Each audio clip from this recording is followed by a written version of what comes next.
أعوذ بالله السميع العليم من الشيطان الرجيم. بسم الله الرحمن الرحيم. الحمد لله الذي لا إله سواه، الواحد الأحد الفرد الصمد الذي لم يلد ولم يولد ولم يكن له كفوا أحد، له الأسماء الحسنى والكلمة العليا والمثل الأعلى، وله الكبرياء في السماوات والأرض، وهو العزيز الحكيم. والصلاة والسلام على صاحب التاج والمعراج والبيت والكرم، سيدنا وحبيبنا وشفيعنا محمد صلى الله عليه وسلم، وعلى آله وأصحابه طيبين طاهرين، ومن تبعهم بالإسلام والإيمان والإحسان إلى يوم الجزاء. أما بعد، السلام عليكم ورحمة الله تعالى وبركاته. كيف أمسيتم؟ أمسينا وأمسى الملك لله رب العالمين، سبحان الله والحمد لله ولا إله إلا الله والله أكبر، وحده لا شريك له لا شريك له لا شريك له، له الملك وله الحمد وهو على كل شيء قدير، لا حول ولا قوة إلا بالله العلي العظيم. اللهم إنا نسألك خير ما في هذه الليلة وخير ما بعدها، ونعوذ بك من شر ما في هذه الليلة وشر ما بعدها. لا إله إلا أنت وإليك المصير. إن شاء الله وبإذن رب العزة والجلال, we wanted to just spend a little bit of time giving people a reminder on how to best prepare for Ramadan. It will be more of a reminder than it is a dars, more of a dhikr than it is a dars, because it's not going to be anything that you don't already know. But like we said in the khutbah today, وَذَكِّرْ فَإِنَّ ذِكْرَى تَنْفَعُ الْمُؤْمِنِينَ, reminding is of benefit to the believers. The order in which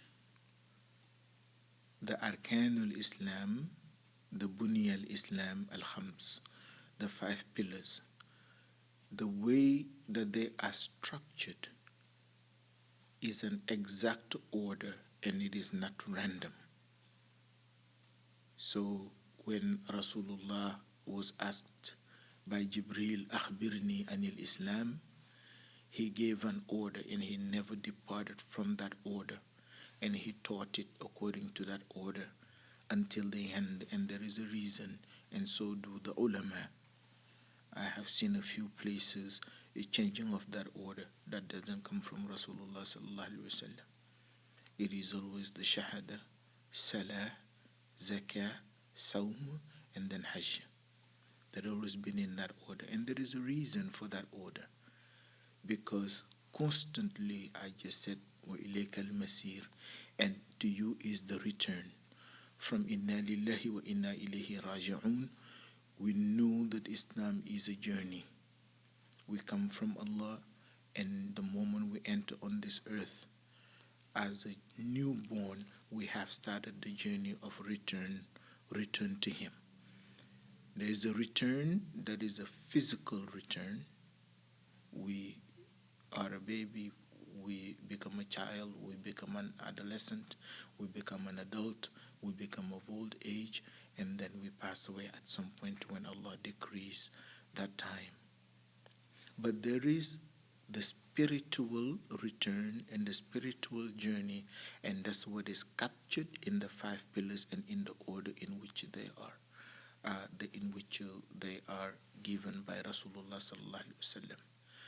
It starts with the shahada, when we say Ashhadu an la ilaha illallah wa ashhadu anna Muhammadan Rasulullah. If you look at the journey, what goes to Allah on a physical level is the body. What goes to Allah on a spiritual level is the heart. So when we talk about the physical journey, you're looking at the body, or the physical journey. It's the body that goes from a baby to a child. It's the body that goes from a child to an adolescent. It's the body that goes from an adolescent to an adult. So there is that growing. But there is, on a spiritual plane, it is the heart. When you say the Shahada, you're saying that the heart is saying, I am giving priority to Allah and to Rasulullah sallallahu alaihi wasallam above everything and above everyone else. So when you make the Shahada, it is the beginning of detachment. It is the beginning of detachment. You've entered, you're making the conscious choice to no longer own yourself. You no longer own yourself. You have gifted yourself to Allah, or you have sold yourself to Allah. Now you come first, and what you have sent down through your Rasul comes first. This is the Shahada. From that Shahada, immediately it is moved to the Salat. The Salat, you are saying, I am giving priority to Allah over myself in what I am, meaning in your person, because the next one is in your possession. I am giving priority to Allah over myself in what I am. This is the Salah, and it's a symbolical. When the time for prayer comes in the morning, you forsake the bed, even though the bed is more pleasant. You forsake sleep, even though sleep is pleasant. You forsake the company of your loved one, even though that is pleasant. This is, I am giving priority to Allah over myself in what I am. For all of the rest of the prayers, when the time for prayer comes, work stops. You are watching a movie, that stops. You are talking with family, that stops. You are doing anything, it stops. So the priority is no longer yourself, but it is Allah in what I am. The prayer captures that in its essence, and symbolically it continues outside of the prayer. I really want to drink alcohol, but I'm not going to drink it because I give priority is to what Allah wants and not what I want. You want to eat something that is not halal, but I'm not going to do that because the priority is Allah and not me. So this is what is captured in Salat, is I'm giving priority to Allah over myself in what I am. And it continues, and time is what captures it, because when Asr comes, then everything that you were doing stops. When Dhuhr comes, everything that you were doing stops. But it continues, that priority of Allah over yourself continues in all the things that are constantly a balance or a choice between the will of Allah and the want of you. Right? What Allah wills and what I want. Somebody comes in and puts me in a corner, and if I lie, I can get out of this situation. But what do I choose? The will of Allah that said don't lie, or my want for this person to admire me, or for this person to have an idea of me? I want to take something that doesn't belong to me. Who do I prioritize? Allah that says don't steal, or I prioritize myself and I take it. So this is what is constantly, what is symbolized in the prayer, but it extends beyond the prayer. Then there is the zakat. And the zakat, this time you are saying, I'm giving priority to Allah over myself in what I have. In what I have. You work very hard and save for an entire year, and you have to take out 2.5% of it.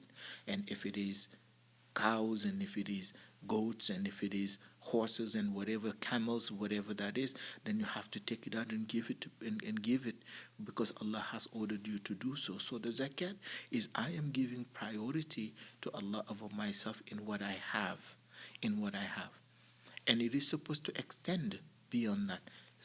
Just like the salat, in what I am, the zakat is what I have. It just captures it in a symbolical meaning, but it extends beyond that, right? I give sadaqah. I have money and I give sadaqah, and I help with this and I help with that, even though you want to keep it and it is just nature and you own it, it's yours, you don't have to give it. But this is that extending and giving priority to Allah over what we have. So you see, you make the commitment to give priority to Allah and to Rasul. In the salat you give him, that is in the shahada, in the salat, priority to Allah over what I am, zakat, priority of Allah over what I have.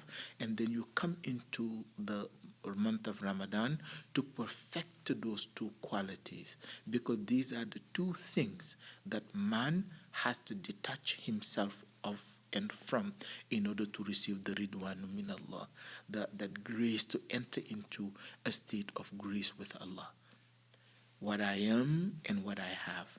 And the month of Ramadan brings you right after the salat and the zakat to perfect these two states. So the month of Ramadan is a month where naturally built detachment. You drink a coffee in the morning, now you don't do that anymore. You ate breakfast, you don't do that anymore. You ate lunch, you don't do that anymore. If you extend it to what truly fasting is, you used to talk about people, now you cannot do, you don't do that anymore. You used to go to places you shouldn't go to, now you don't do that. So it's really helping you to perfect that place of detachment. And once those two places of detachment have been perfected, you are in a state of grace, and now you can present yourself before your Lord, because la yamassuhu illa al-mutahharun is just not the Quran, but it is also Allah.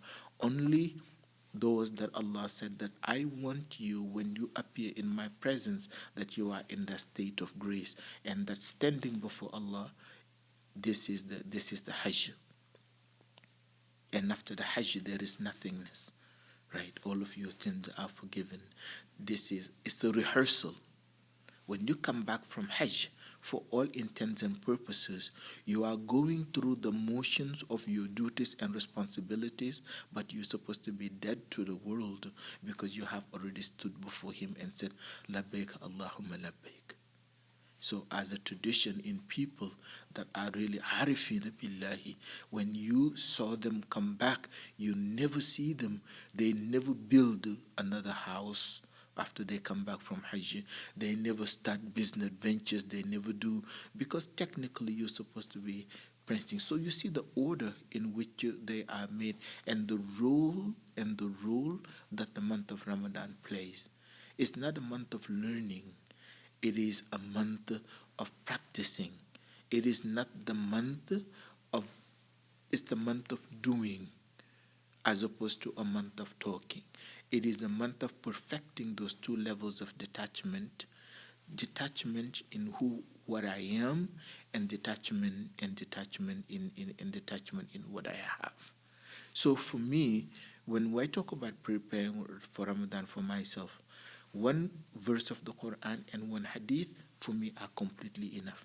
The verse is in which Allah says, Ya ayyuhalladhina amanu kutiba alaykum as-siyamu kama kutiba ala alladhina min qablikum la'allakum tattaqun. Here it is that if I do, the reason why Allah has ordained this on me is so that I can get into the nearness of Him. Because this is what taqwa is, this is what muttaqin is. So that this is, Allah say, I'm giving you an opportunity not to learn more, not to have more knowledge, not to have more hikmah, not to have more know-how, but to draw near to me in appreciation and in a state of grace. An opportunity for me to be pleased with you because you have been faithful to the covenant that you made with me. لَعَلَّكُمْ تَتَّقُونَ. For me, that verse I come back to, and this is the verse that ordained fasting for us. The hadith, Rasulullah sallallahu alaihi wasallam said, "Man kana yu'minu billahi wa bil yawmil akhir falyukrim dhayfahu." Whomsoever believes in Allah and believes in the last day, let them honor their guest. Let them honor their guests. When a guest, because the guest in Arabic, the word daif, the same word for guest is the same word for someone who's weak. It's the same word, no difference in the way you write it. Someone who's weak. And the guest is always understood that it comes from Allah. This is why the guest is so valuable. It's talked about in the Quran, it's talked about in the Hadith. How does Rasulullah sallallahu alaihi wasallam introduce the month of Ramadan? He said, "This is coming to you is what? A guest from Allah." That's how Rasulullah presented. If you look at any of the hadith on Ramadan, the first one will be when he said, "It is coming to you a guest from Allah." And so the idea of فَلْيُكْرِمْ ضَيْفَهُ, let them treat the guests that come from Allah with nobility. And the Prophet Muhammad sallallahu alaihi wasallam, in a very beautiful imagery and allegory, presented Ramadan as a living guest that comes to visit you from Allah. And how important it is for you or for us to really treat that guest with honor and to treat that guest with dignity.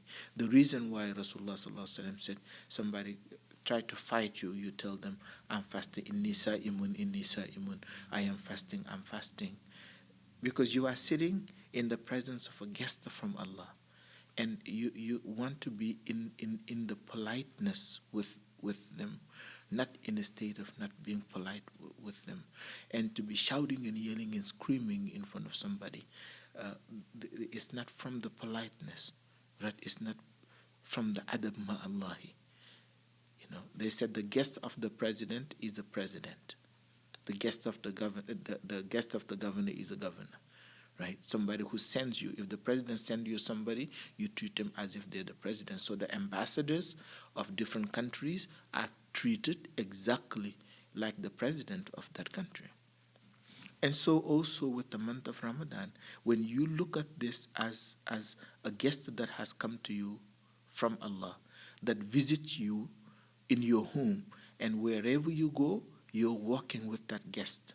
You always want to be in a state of politeness with that guest, in the way you talk, in the way you sit, in where you go and visit people, and in the things that you are involved with that guest.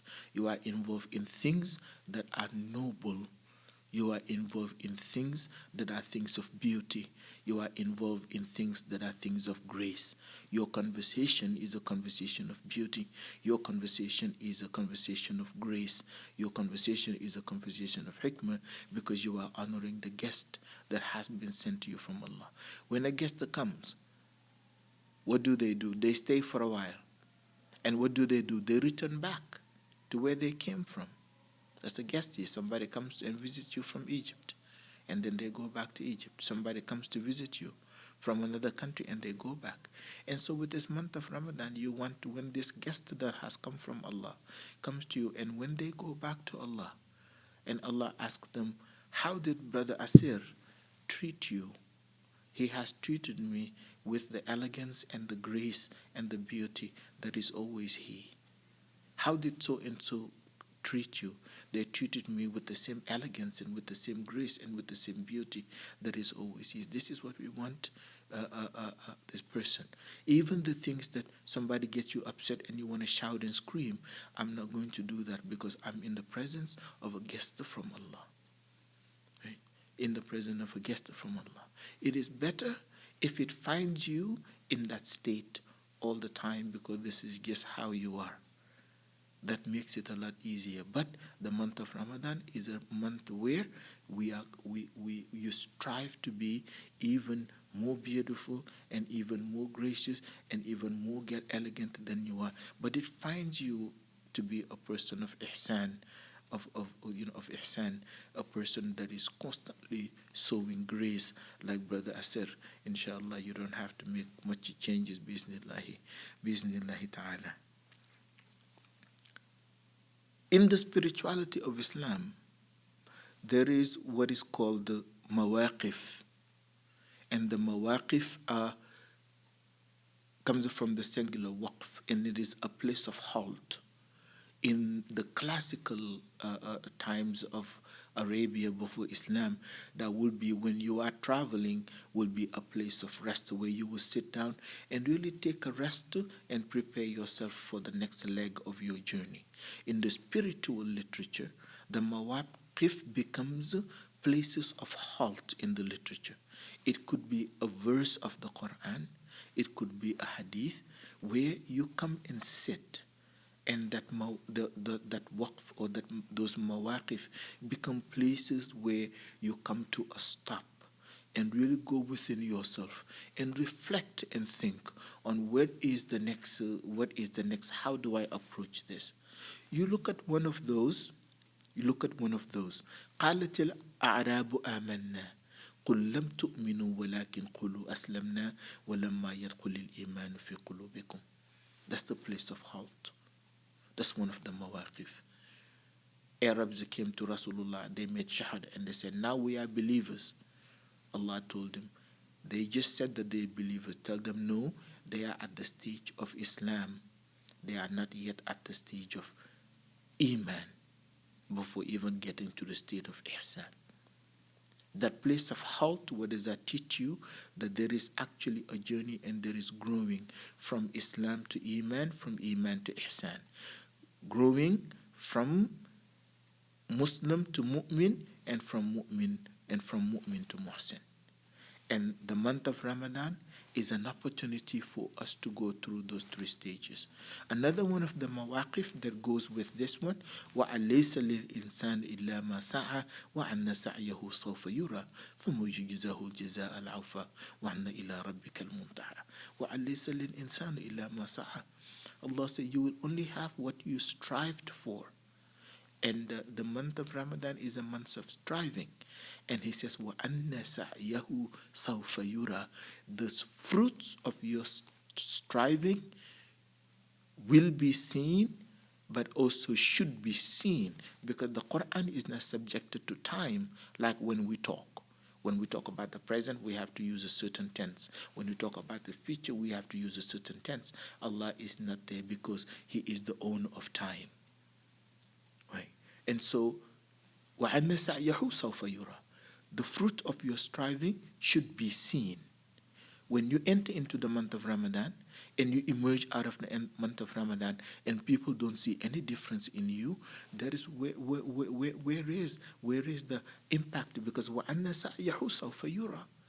If they were not meant to be visible, Allah will just say, وَأَلَيْسَ لِلْإِنسَانِ إِلَّا مَا سَعَى. You will only have what you have strived for.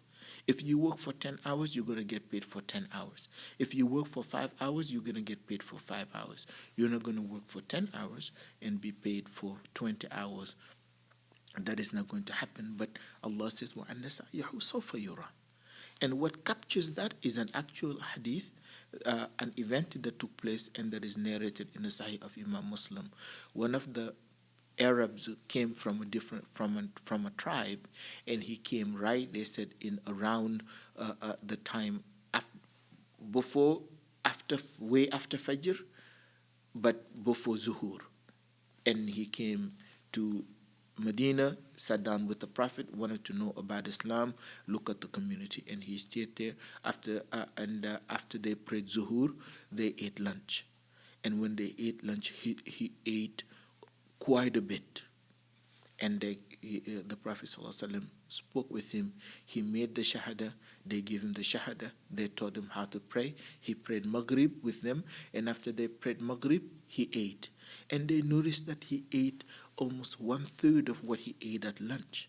And one of the Sahaba made the comment to him and told him, after the Dhuhr, you ate a lot.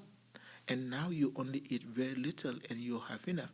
And before he could respond, Rasulullah sallallahu alaihi wasallam said, Ya fulan, so and so. That's because before Zuhur, after Zuhur, he ate with the stomach of an unbeliever. And now he ate with a stomach of a believer. Meaning there is an immediate impact on coming into Islam. An immediate impact, an immediate transformative impact on him.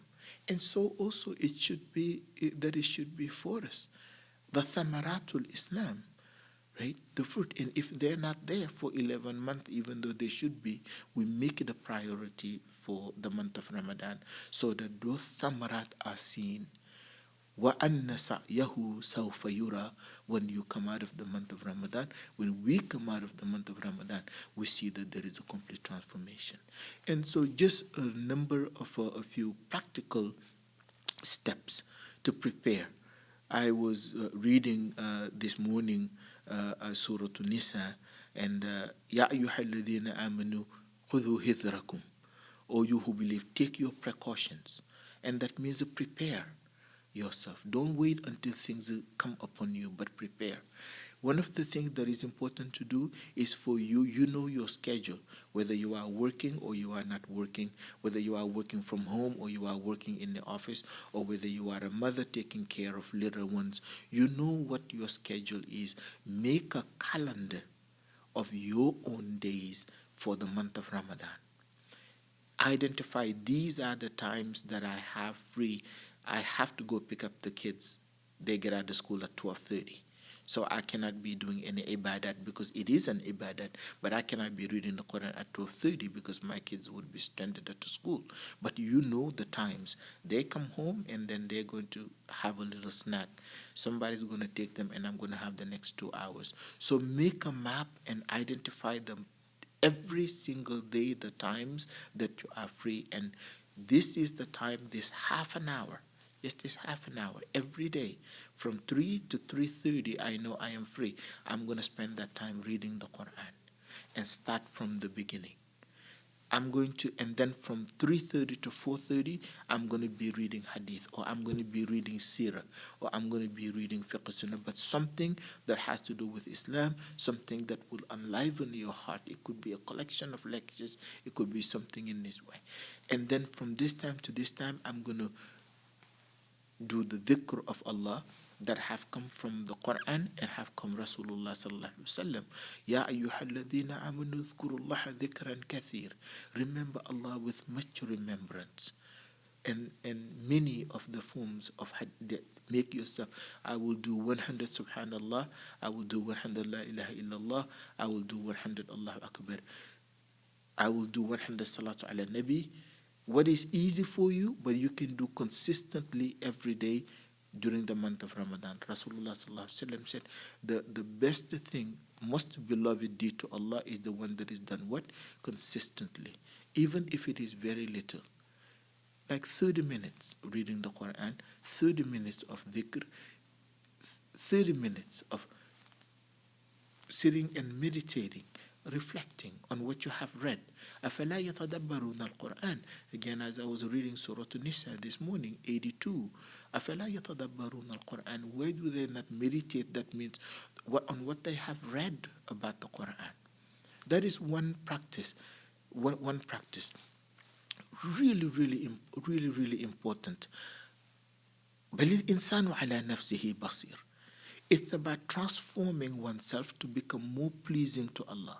إِنَّ اللَّهَ لَا يُغَيِّرُ مَا بِقَوْمٍ حَتَّى يُغَيِّرُ مَا بِأَنفُسِهِمْ. We all have limitations. We all have insufficiencies. We all have deficiencies. And the highest knowledge is the one that allows us to know of ourselves. And so you don't have to share this with anybody.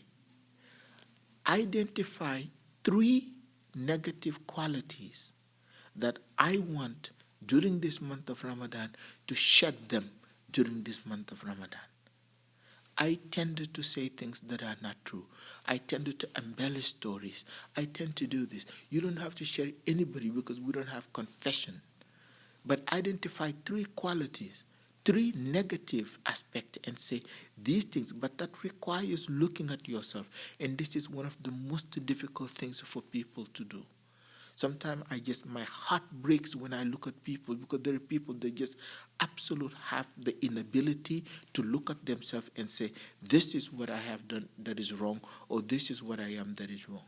And I always pray, I pray you don't die in this state, because if you do, then there is not going to be good on the day of judgment. It is very difficult. It's so much easier to blame other people, to run away from our responsibilities.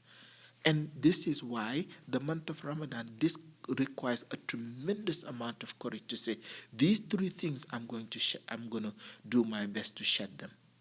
And then identify three qualities that said, I want to acquire these three qualities. I want to acquire truthfulness. I want to acquire gentleness. I want to acquire sincerity. Make these three qualities, and you don't need to tell anybody, but check yourself every day at the end of the day after you finish. If some certain practices, the moment they finish, like with myself, and I am in a situation where I'm constantly breaking fast with people's home, but take the time to take away and say, how did I do today with these three qualities? How did I do today with these other qualities that I'm trying to acquire? How did I do with these three negative qualities that I am trying to get rid of? And when you work so hard with these things, when you get at the end of the month of Ramadan, first of all, you are going to receive the grace of وَالَّذِينَ جَاهَدُوا فِينَا لَنَهْدِيَنَّهُمْ سُبُلَنَا, because you're doing it for the sake of Allah. Keep it between you and your Lord, and do it for His sake. And Allah says, if I see you striving to please me, that I will bring you my help and my support. Wallahi, it will be much easier to do during the month of Ramadan than it is outside of the month of Ramadan. And I have seen it with people that have come and seen me privately, and I've told them, well, these things wait until this month of Ramadan and really follow this agenda and follow this structure, and that has been much easier for them, because there is something that is very special about the month of Ramadan that gives you a little bit more power than you would have outside of the month of Ramadan.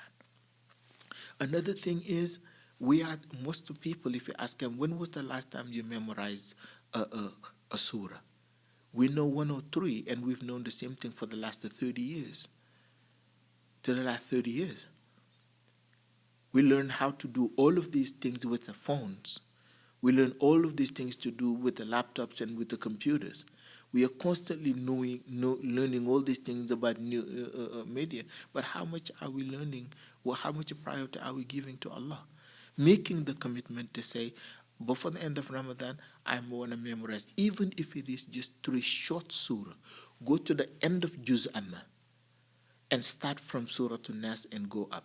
Which one is the first one that you hit that you haven't memorized? It could be Surah Al-Adiyat. It could be Surah Al-Takathur. It could be Surah Al-Duha. There are short surahs, but go up from the back, and the first one you hit that is short, that you haven't memorized, then make a commitment, make an intention. For most people, it is just the striving that is difficult.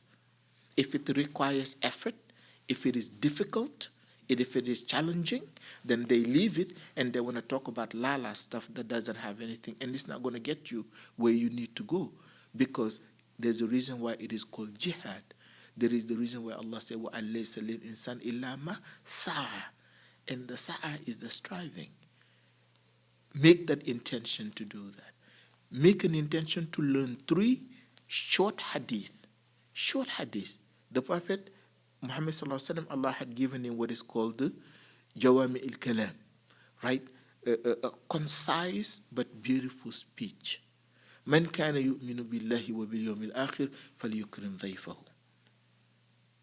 Man kana yu'minu billahi wa bil yawmil akhir falyaqul khayran aw liyasmut. Let them say something good or let them be silent. Very short surahs, that when you carry them, there is a way in which they impact you. Right? Memorize 3, make a commitment to memorize 3 surahs. Short surahs, make a commitment to memorize, to memorize 3 hadith from Rasulullah sallallahu alaihi wasallam. Make a commitment to learn new dua. To learn new dua. The Quran is filled with dua.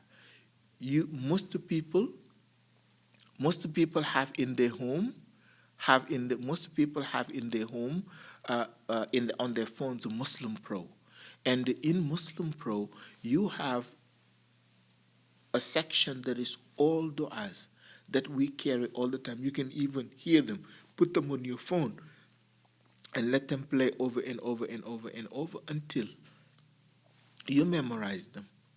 It's not difficult, but it is going to require effort, and it is going to require struggle, and it is going to require putting that effort that Allah sees and which Allah rewards in accordance with وَالَّذِينَ جَاهَدُوا فِينَا لَنَهْدِيَنَّهُمْ سُبُلَنَا. If I see you striving in my way, that I am going to bring you my support. You look at the lives of the Sahaba. There is always the قبل الإسلام وبعد الإسلام, the tremendous transformation that took place within them, because this is one of the rules of the Quran, is the very premise of the teachability of the Quran, and the very premise of the transformability, the teachability of man, the transformability of insan. And the crucible, the Quran is a tunnel. You enter into a tunnel on one end and you come out of the tunnel on the other end. But the person that enters is supposed to be coming out in a very different way. Inshallah, may Allah make it easy. May Allah help us see the month of Ramadan. May Allah make it a successful Ramadan for us. May Allah make it the Ramadan that is filled with ajr for us and for our families and for all of the Muslims and the Muslims and the mu'minin wal mu'minat wal muslimin wal muslimat al-ahya minhum wal amwat. سبحان ربك رب العزة أما يصفون وسلام على المرسلين والحمد لله رب العالمين وآخر دعوانا